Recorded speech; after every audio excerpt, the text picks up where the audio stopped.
From Argentina, it's a decent ball in, and they have broken the deadlock. বিশ্বকাপ থেকে বিদায়ের দ্বার প্রান্তে দাঁড়িয়েছিল আর্জেন্টিনা। ম্যাচের ৭৯ মিনিট পর্যন্ত মিশরের কাছে ২-০ গোলে পিছিয়ে ছিল বর্তমান বিশ্ব চ্যাম্পিয়নরা। এমনকি ম্যাচের শুরুতে পাওয়া পেনাল্টিও মিস করেন লিওনেল মেসি। তবে এরপরেই বদলে যায় ম্যাচের গল্প। প্রথমে মেসির দারুণ ক্রস থেকে রোমেরোর করা গোলে কমে ব্যবধান। এরপর নিজেই গোল করে সমতা ফেরান আর্জেন্টাইন অধিনায়ক মেসি।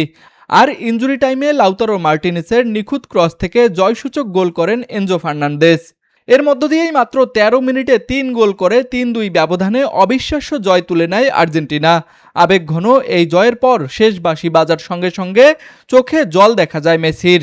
এই রূপকথার প্রত্যাবর্তনের মধ্য দিয়ে কোয়ার্টার ফাইনাল নিশ্চিত করেছে লিওনেল স্ক্যালোনির দল। শেষ ৮-এ তাদের প্রতিপক্ষ সুইজারল্যান্ড। এই জয়ে টানা দ্বিতীয় বিশ্বকাপ শিরোপার স্বপ্নও বাঁচিয়ে রাখল আলবিসেলেস্তোরা। তুষার আচার্য, ডেস্ক রিপোর্ট, RCTV।